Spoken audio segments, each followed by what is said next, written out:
اللهم رب شهر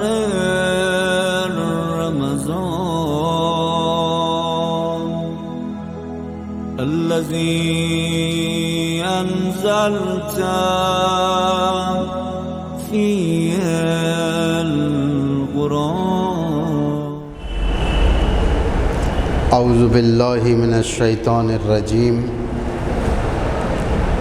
بسم اللہ الرحمن الرحیم. الحمد للہ رب العالمین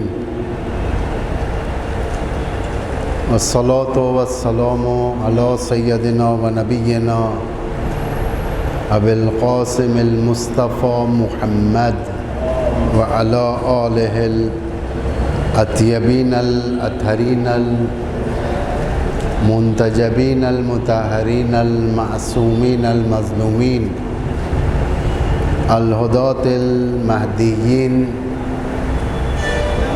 لا سیما بقیۃ اللہ فی الارضین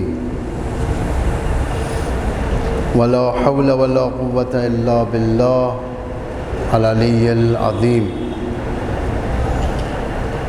یا ایہا الذین آمنوا کتب علیکم الصیام کما کتب علی الذین من قبلکم. ماہ مبارک رمضان کی یہ پہلی تاریخ ہے اور الحمدللہ اس سال ہم سب دوبارہ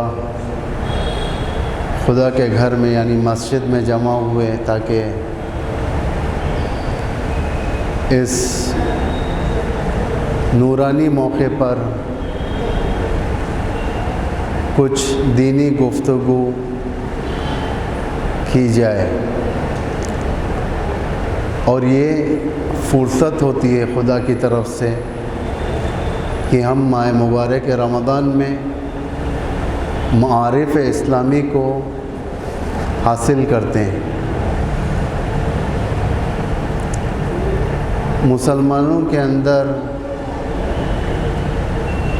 یہ قدرت پائی جاتی ہے کہ ماہ مبارک رمضان میں سب قرآن کے نزدیک ہوتے ہیں. کوئی تلاوت کے ذریعے سے، قرآن کی قرأت کے ذریعے سے، تلاوت کے ذریعے سے، اس کے معارف کو حاصل کرنے کے ذریعے سے، تفاسیر کے ذریعے سے. یہ مہینہ بہت سارے برکتوں کو حوالے کر رہا ہے. سب سے پہلے یہ مہینہ ماہ ضیافت اللہ ہے، اللہ کی مہمانی کا مہینہ، جس میں بندے اللہ کے مہمان ہوتے ہیں. اس مہینے کے اندر مخصوص مقام میں نہیں، ایک مسجد میں نہیں، ایک جامع مسجد میں نہیں، بلکہ خود اس مہینے کے اندر بندہ اللہ کی ضیافت میں جاتا ہے. یہ مہینہ توبہ و استغفار کا مہینہ ہے. انسان اس مہینے میں فرصت سمجھتا ہے خدا کو راضی کرنے، استغفار کرتا ہے. استغفر اللہ ربی و اتوب الیہ، گناہوں سے بچاتا ہے اپنے آپ کو، خدا کی بارگاہ میں اخلاص کے ساتھ حاضر ہوتا ہے اور اپنی مغفرت کے لیے دعا کرتا ہے. یہ مہینہ خیر و برکت کا مہینہ ہے. خدا کی طرف سے بہت برکتیں اس میں، خیر ہے انسان کے لیے. ایک ایک نیکی پر اللہ نے کثیر اجر دینے کا وعدہ کیا ہے. یہ مہینہ سعادت اور نورانیت کا مہینہ ہے. لوگ انتظار کرتے ہیں اس مہینے کا، مومنین انتظار کرتے ہیں. پیغمبر اکرم کو اس مہینے کا کافی شدت سے انتظار ہوتا تھا. ائمہ اہل البیت کو اس مہینے کا شدت سے انتظار ہوتا تھا. بالخصوص اگر یہ مہینہ ماہ مبارک رمضان اگر گرمیوں کے موسم میں آ جائے، اس کی فضیلتیں، اس کی خوبصورتی، اس کے برکات کچھ اضافہ ہو جاتے ہیں۔ اس مہینے میں اللہ کی طرف سے کافی آفرز ہیں ہماری زبان میں کہ 70 برابر جزا دی جائے، نیکی کی جزا 70 برابر دی جائے۔ جتنا ہو سکے خیر انجام دو، جتنا ہو سکے اپنے اندر آداب اسلامی کو پیدا کرو، اپنے اخلاق کو اچھے کرو۔ اس مہینے کے اندر اپنے اخلاق کو سدھاریں۔ اس مہینے کے برکت سے، اس مہینے کے خدائی راستے پر چلنے کی ہدایت حاصل کریں، کیونکہ مہینہ آتا ہے اور انسان اپنی اصلاح ابھی کرنا ہی پاتا ہے کہ جلد از جلد یہ مہینہ گزر جاتا ہے۔ اس لیے اس کی قدردانی کریں، معارف اسلامی کو سیکھنے کی کوشش کریں، قرآن خوانی جتنا ہو سکے قرآن پڑھیں، آرام سے پڑھیں، ترتیل کے ساتھ پڑھیں، رک رک کر پڑھیں، جتنا ہو سکے قرآن کی تلاوت کریں، کیونکہ اس مہینے کی، اس مبارک مہینے کی خصوصیت میں سے ایک خصوصیت یہ ہے کہ ایک آیت جو اس مہینے میں تلاوت کرتا ہے انسان، ہر مہینے میں جو ایک قرآن ختم کرتا ہے، ایک آیت ایک قرآن کا ثواب ہے۔ قرآنی الفاظ جو لفظیں جو ہماری زبان سے جاری ہوتی ہیں وہ جسم ہے، جسم کے مانند ہیں، بدن کے مانند ہیں۔ اس کی معانی، مفاہیم، اس کے دروس، اس کے تفاسیر روح کے مانند ہیں۔ صرف جسم کافی نہیں ہے، اس جسم کے سلامتی کے لیے روح بھی چاہیے۔ ہر سال ہم ایک ٹاپک رکھا کرتے تھے۔ پچھلے سال پینڈیمک کے بنا پر، لاک ڈاؤن کے بنا پر ہم نے ہمارے دروس کو ریکارڈ کیا اسی طریقے سے اور انٹرنیٹ کے اوپر رکھ دیا۔ اس کا ٹاپک یہ تھا کہ پچھلے سال کا صفات حسنہ، اخلاقیات کے اوپر ایک ایک صفت اخلاق کے انسان کے بارے میں بیان ہوا تھا، اور ہم اس کو اس سال بھی ادامہ دینا چاہ رہے تھے، لیکن انشاءاللہ اس کی ادامگی پھر کبھی دوسرے سال جبران کی جائے گی۔ اس سال ہم ایک نئے ٹاپک کے ساتھ آئے ہیں کہ وہ نیا ٹاپک کا نام ہے رسالۃ الحقوق، رسالہ حقوق امام سجاد علیہ السلام، یعنی خدا کا حق، بندے کا حق، اس بندے میں نفس کا حق، آنکھ کا حق، ہاتھ پیر کا حق، پیٹ کا حق، شرمگاہ کا حق۔ امام نے 50 حقوق بتائے، اس کو ہم انشاءاللہ کوشش کریں گے تھوڑے بہت حقوق اس سال آپ کے سامنے بیان کریں۔ لیکن اس سے پہلے آج چونکہ رمضان المبارک کی پہلی تاریخ ہے، رمضان سے متعلق کچھ گفتگو کی جائے۔ رسول اکرم فرماتے ہیں، رسول اکرم امام باقر کی طرف سے یہ حضرت پیغمبر اکرم کے بارے میں فرماتے ہیں کہ رمضان آنے کے لیے رمضان کا مہینہ شروع ہونے کے لیے 3 دن باقی تھے۔ پیغمبر حضرت بلال کو آواز دیتے ہیں، فرماتے ہیں کہ بلال جاؤ لوگوں کو مسجد میں اکٹھا کرو کہ مجھے ان سے کچھ کہنا ہے۔ حضرت بلال مدینے کے گلی گلی میں تشریف لے جاتے ہیں، آواز دیتے ہیں کہ آؤ مسجد کی طرف، پیغمبر تم سے کچھ کہنا چاہتے ہیں۔ پیغمبر کے اس حکومت کے اندر بلال کا ایک مہم ترین کردار ہے۔ ہماری زبان میں اگر کہا جائے پبلک ریلیشن آفیسر تھے وہ، PRO، یعنی پیغمبر جو بھی مسجد کے ذریعے سے پیغام دینا چاہتے تھے، لوگوں کو اکٹھا کروانا چاہتے تھے،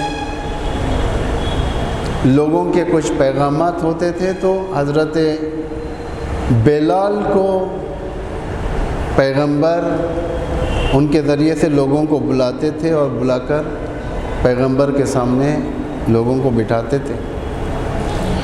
لوگ جمع ہو گئے، پیغمبر اکرم منبر پر تشریف لے گئے۔ حمد و ثناء الہی کے بعد پیغمبر فرماتے ہیں ایھا الناس، اے لوگوں، ان ھذا الشہر قد خصکم اللہ وحذرکم۔ پیغمبر فرماتے ہیں خدا نے تم کو تمہارے لیے جو مہینہ مخصوص کیا ہے وہ مہینہ تمہارے سامنے آ چکا ہے۔ یہ مہینہ کوئی معمولی مہینہ نہیں ہے جسے کہا جائے کہ آسانی کے ساتھ ایسے ہی نظر انداز کر کر گزر جائے۔ پیغمبر فرماتے ہیں وَهُوَ سید الشہور، یہ مہینہ یعنی ماہ مبارک رمضان تمام مہینوں کا سردار ہے، اولویت رکھتا ہے، پیورٹی ہے اس کے لیے کہ یہ مہینے کو سید کا ٹائٹل ملا ہے، سید کا لقب ملا ہے۔ لیلۃ فیہ خیر من الف شہر، اس میں ایک رات ہے، ماہ مبارک رمضان میں ایک رات ہے جو 1000 مہینوں سے بھی بہتر ہے۔ خیر من الف شہر، سورہ قدر میں بھی آپ اس کی تلاوت فرماتے ہو، انا انزلناہ فی لیلۃ القدر، ہم نے اسے لیلۃ القدر یعنی شب قدر میں نازل کیا ہے۔ لیلۃ القدر خیر من الف شہر، لیلۃ القدر کی اہمیت کیا ہے؟ خیر من الف شہر۔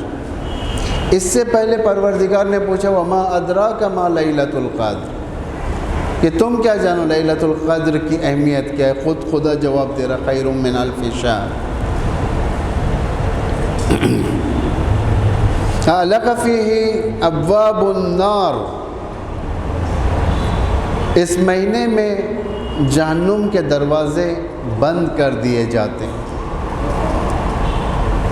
تفتح فیہ ابواب الجنان، اس مہینے میں پروردگار بہشت کے دروازے کھول دیتا ہے، جنت کے دروازے کھول دیے جاتے ہیں۔ فمن ادرکہ ولم یغفر لہ فابعدہ اللہ، جس نے بھی اس مہینے کو درک کیا ہے اور معاف نہ کیا گیا ہو وہ اللہ سے بہت دور ہے۔ یعنی بہت بڑی چیز پیغمبر نے یہاں پر فرما دیا ہے ایک مہینے کو در کرنا ہے، دوسرا معافی۔ پیغمبر فرماتے ہیں کہ جو بھی اس مہینے کو در کرے لیکن معافی نہیں ہوئی اس کی، یعنی بے فائدہ ہے یہ مہینہ اس کے لیے، اس کا روزہ، اس کی نمازیں، اس کی تلاوت کوئی اثر نہیں کر رہی تھی، ابعدہ اللہ، یہ اللہ سے بہت دور ہے۔ ومن ادرک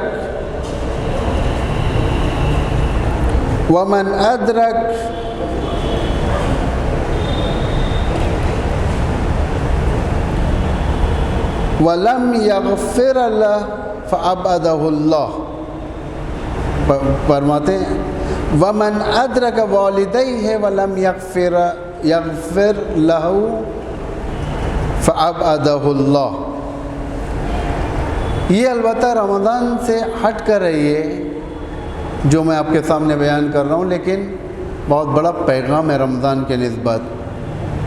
جس نے بھی ادراک کیا، کس کو؟ والدین کو، ماں باپ زندہ ہیں، اس نے در کیا، ماں باپ کے ہوتے ہوئے اگر وہ شخص اللہ کی طرف سے معاف نہیں کیا گیا تو وہ اللہ سے کافی دور ہے۔ والدین کی اہمیت ماہ رمضان میں یقیناً بہت بڑی خدمت ہے۔ اگر کوئی شخص والدین کی خدمت کرے یا ان میں سے کوئی ایک زندہ ہو ان کی خدمت کرے، یا دونوں مر گئے دونوں کی خدمت کرے، کس کے ذریعے سے؟ قرآن خوانی کے ذریعے سے، معارف کو حفظ کرنے کے ذریعے سے، یعنی تعلیم کے ذریعے سے، تفسیر کے ذریعے سے، خیرات کے ذریعے سے، صدقات کے ذریعے سے۔ امام باقر علیہ السلام ارشاد فرماتے ہیں 3 چیزوں میں کوئی حق نہیں رکھتا کہ اسے عبور کریں۔ پہلی چیز امانت، صاحب امانت چاہے اچھا ہو یا فاجر یا برا ہو، آپ کو لوٹانا ہے امانت، آپ خیانت نہیں کر سکتے، یہ امانت ہے۔ بہت سارے احادیث آپ کو اس ذیل میں ملیں گے کہ امام علی ابن الحسین فرماتے ہیں کہ اگر وہ تلوار، جس تلوار سے میرے جد کے سر پر ضربت لگائی گئی، اگر اس تلوار کو لا کر میرے پاس رکھا دیا جائے اور بعد میں طلب کیا جائے تو میں اس تلوار کو واپس کر دوں گا۔ اسے کہتے ہیں امانت داری۔ امانت کی اہمیت بتائی گئی ہے۔ یہ نہیں کہ ایک شخص فاسق ہے، برا ہے تو اس کی امانت کو مار کھا جاؤ، اللہ ہرگز معاف نہیں کرتا۔ یہاں پر دوسرا مقام جہاں پر امام فرماتے ہیں کہ دونوں اچھے و برے یکساں ہیں، وہ ہے عہد پر وفا۔ جو چیز کہہ دی گئی ہے اس پر وفاداری کیا جائے، وعدہ کیا گیا ہے وعدے پر وفا کیا جائے۔ یہ نہیں کہ فلاں فاجر ہے، فاسق ہے، برا آدمی ہے، میں نے وعدہ کر لیا لیکن میں اسے وعدے پر وفا نہ کروں گا، یہ جائز نہیں ہے۔ پھر آپ نے وعدہ کیوں کیا؟ اگر وعدہ کیا ہے تو پورا کرنا ہے۔ تیسری چیز میں اچھے اور برے دونوں یکساں ہیں، وہ ماں باپ کے لیے نیکی میں، چاہے ماں باپ اچھے ہوں چاہے برے ہوں۔ ہمارا فریضہ ہے کہ ہم ماں باپ کی خدمت کریں، ان کے ساتھ نیکی کریں، ان کے ساتھ اچھائی کریں، انہیں نقصان نہ پہنچائیں، ان کی بات کو رد نہ کریں، الا اتنی بات جتنی اطاعت کرنی ہے۔ امام علی نہج البلاغہ میں فرماتے ہیں کہ ہر انسان پر اللہ کی اطاعت واجب قرار دی گئی ہے، الا فی معصیت اللہ تعالی، یعنی ماں باپ کی اطاعت، ہر انسان پر ماں باپ کی اطاعت واجب قرار دی گئی ہے، الا فی معصیت اللہ تعالی، سوائے معصیت کے۔ اگر ماں باپ نعوذ باللہ اپنی اولاد سے کہیں کہ نعوذ باللہ شراب پیو، بیٹے نہیں سن سکتے۔ اگر ماں باپ بت پرستی کا حکم دیں، اولاد نہیں سن سکتی۔ اگر ماں باپ گناہ کی طرف کھینچیں، اولاد اس کے اوپر عمل نہیں کر سکتی۔ فمن ذکرت عنده فلم يصلي علی فلم یغفر اللہ له فابعدہ اللہ۔ وہ شخص جو معاف نہیں کیا جائے گا، ان میں سے ایک یہ ہے کہ جب بھی پیغمبر کا نام لیا جائے، پیغمبر فرماتے ہیں جب بھی میرا نام لیا جائے اس کے سامنے اور وہ صلوات نہ پڑھیں، اللہ اسے معاف نہیں کرے گا۔ یعنی صلوات پڑھنا، پیغمبر کا نام جب بھی لیا جائے، اس لیے نمازوں کے بعد جو آیت پڑھی جاتی ہے سورہ احزاب کی، ان اللہ و ملائکتہ الی آخر، کیوں؟ تاکہ تم اس صلوات کے ذریعے سے اپنے نمازوں کو قبولیت کے درجے پر پہنچاؤ۔ ماہ رمضان اگر گرمیوں کے عالم میں آ جائے، اس کے روزوں کے اندر خوبصورتی بڑھ جاتی ہے۔ رسول اکرم فرماتے ہیں الصوم فی الحر جہاد، گرمیوں کے موسم میں روزہ رکھنا یہ جہاد فی سبیل اللہ ہے، یعنی اللہ کے راہ میں جہاد کرنا، اللہ کے راہ میں کوشش کرنا۔ امام صادق علیہ السلام سے ارشاد ہو رہا ہے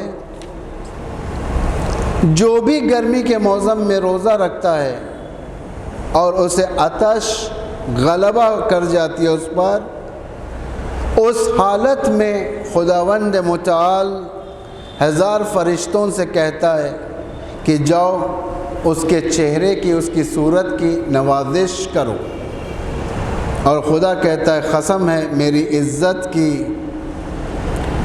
تم سب گواہ رہنا کہ میں نے اسے معاف کر دیا ہے۔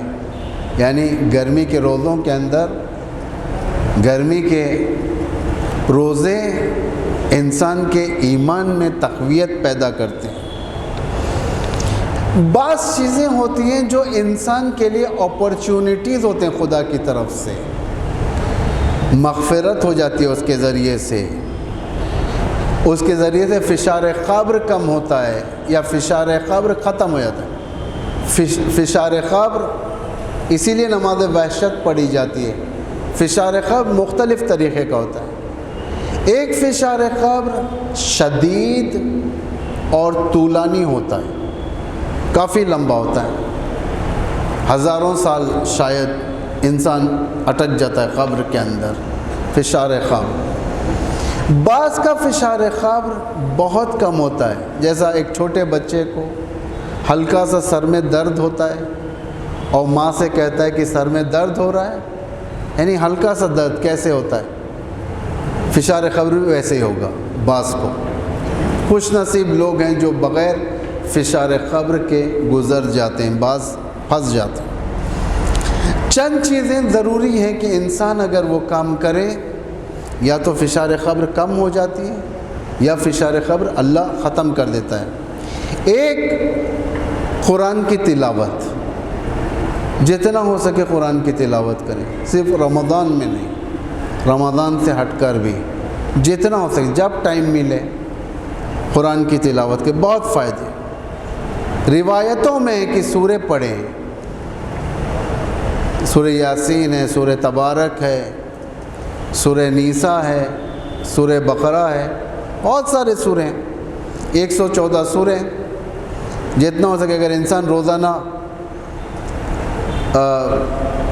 قرآن اگر پابندی کے ساتھ پڑھے، ایک جز، اگر سلو پڑھنے والا انسان ہے تو 45 منٹس ایک جز، اگر 45 منٹس کو وہ ڈیوائیڈ کر دے 24 گھنٹوں میں، فجر کی نماز کے بعد تھوڑا، ظہر عصر کے بعد تھوڑا، مغرب عشاء کے بعد تھوڑا، سونے سے پہلے تھوڑا، ایک جز اس کا ختم ہو سکتا ہے۔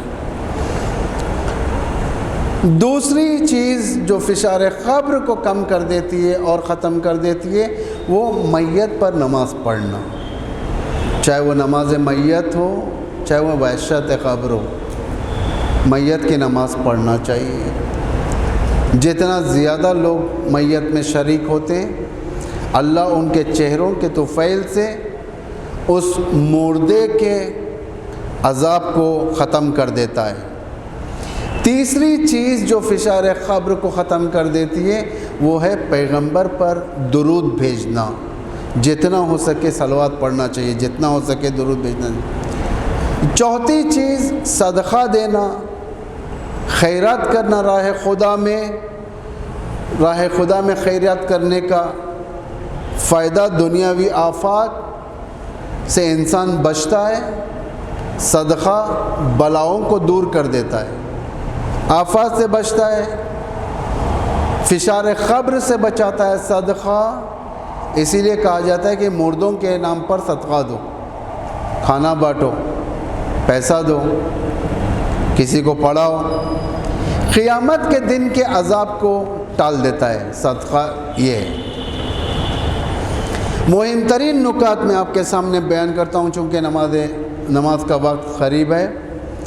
روزے کو باطل کرنے والے احکام میں سے 9 ہیں، روزے کو باطل کرنے والے احکام، جس میں سے ایک جو ضروری ہے، جیسے سب تو ضروری ہوتے ہیں لیکن یہ انسان کر بیٹھتا ہے لیکن احساس نہیں ہوتا اس سے، خدا، رسول اور ائمہ کی طرف جھوٹی نسبت دینا، یہ کافی اثر کرتا ہے۔ بعض کے روزے باطل ہو جاتے ہیں غلط نسبت دینے سے، کوئی ایک حدیث اپنی طرف سے بیان کریں اور رسول سے نسبت دے دیں، امیر المومنین سے نسبت دے دیں، ائمہ معصومین میں سے کسی ایک امام کی طرف نسبت دے دیں، روزہ باطل ہو جاتا ہے اس کے ذریعے سے۔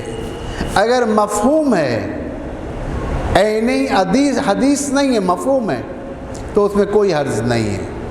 مثلا امام سے پوچھا گیا کہ کبھی الفاظ مس ہو جاتے ہیں، جیسا آپ بیان فرماتے ہیں اس طریقے سے ہم بیان نہیں فرماتے، لیکن مفہوم واضح ہو جاتا ہے اس سے۔ امام نے فرمایا کہ کوئی حرج نہیں ہے، مفہوم اگر واضح ہو رہا ہے تو اس میں کوئی حرج نہیں، لیکن حتی الامکان کوشش کریں کہ جھوٹی حدیث کہیں لکھی نہ جائیں، جھوٹی حدیث فارورڈ نہ ہو جائیں، جھوٹی حدیث دوسروں کو نہ چلے جائیں، جھوٹی حدیث بیان نہ ہو جائیں جس سے روزے پر اثر پڑتا ہے۔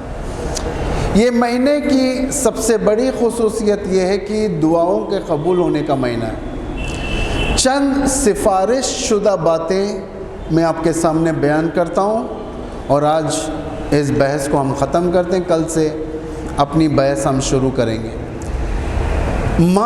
ماہ استجابت دعا ہے، یعنی دعا کے قبول ہونے کا وقت ہے۔